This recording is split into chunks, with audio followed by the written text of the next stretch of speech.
So now, and here's something else, man. You understand? And this is what kills me. They always try talking about, where's Brazil on your chart? Well, it's right in between Colombia to Uruguay. All you needed was a map to see Venezuela, Peru, Bolivia, Brazil, Paraguay, Uruguay. This is where the tribes is at. You understand?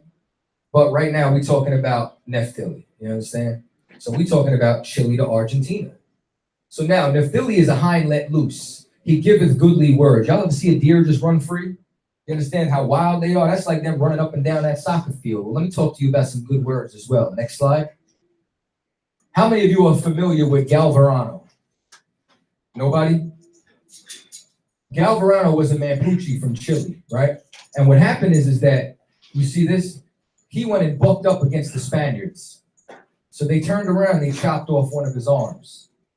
He said, yeah, take my other one too. Yo, we so stubborn, ain't we? It's crazy. Next slide. Well, he had some goodly words, and he went back and he waged a war council. And in that war council, yo, Akia, you see this? Even though he had nubs, you understand, this is a hind let loose. He strapped blades to his arms and went and fought the Spanish. Gangster. Next slide. So now, well, is there anything else for Chile? Let's find out. The Reverend W.M. Smith, a Presbyterian minister among the Indians who had finished translating the New Testament in the Mohegan language. Mind you, Mohegan language, the Mohegans are the Creeks. The Creeks are the Seminoles.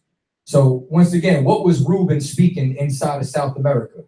Speaking Hebrew. So now when they migrated up north, they were still speaking Hebrew. So when they started studying the Mohegan language, he told the writer for years and labored to make the paradigm of the Mohegan verb. At length, it struck me that it was cast in the Hebrew mold, and I made this one, which I will show you. It was printed on a large sheet. Any Hebrew scholar would once recognize the suffixes and affixes of the Hebrew Bible. At the time the writer heard this, Mr. Smith was in Albany superintending the publication of the Mohegan Testament. Several years before that, the writer had seen the grammar of the Chilean language, and the verb was cast in that Hebrew mold.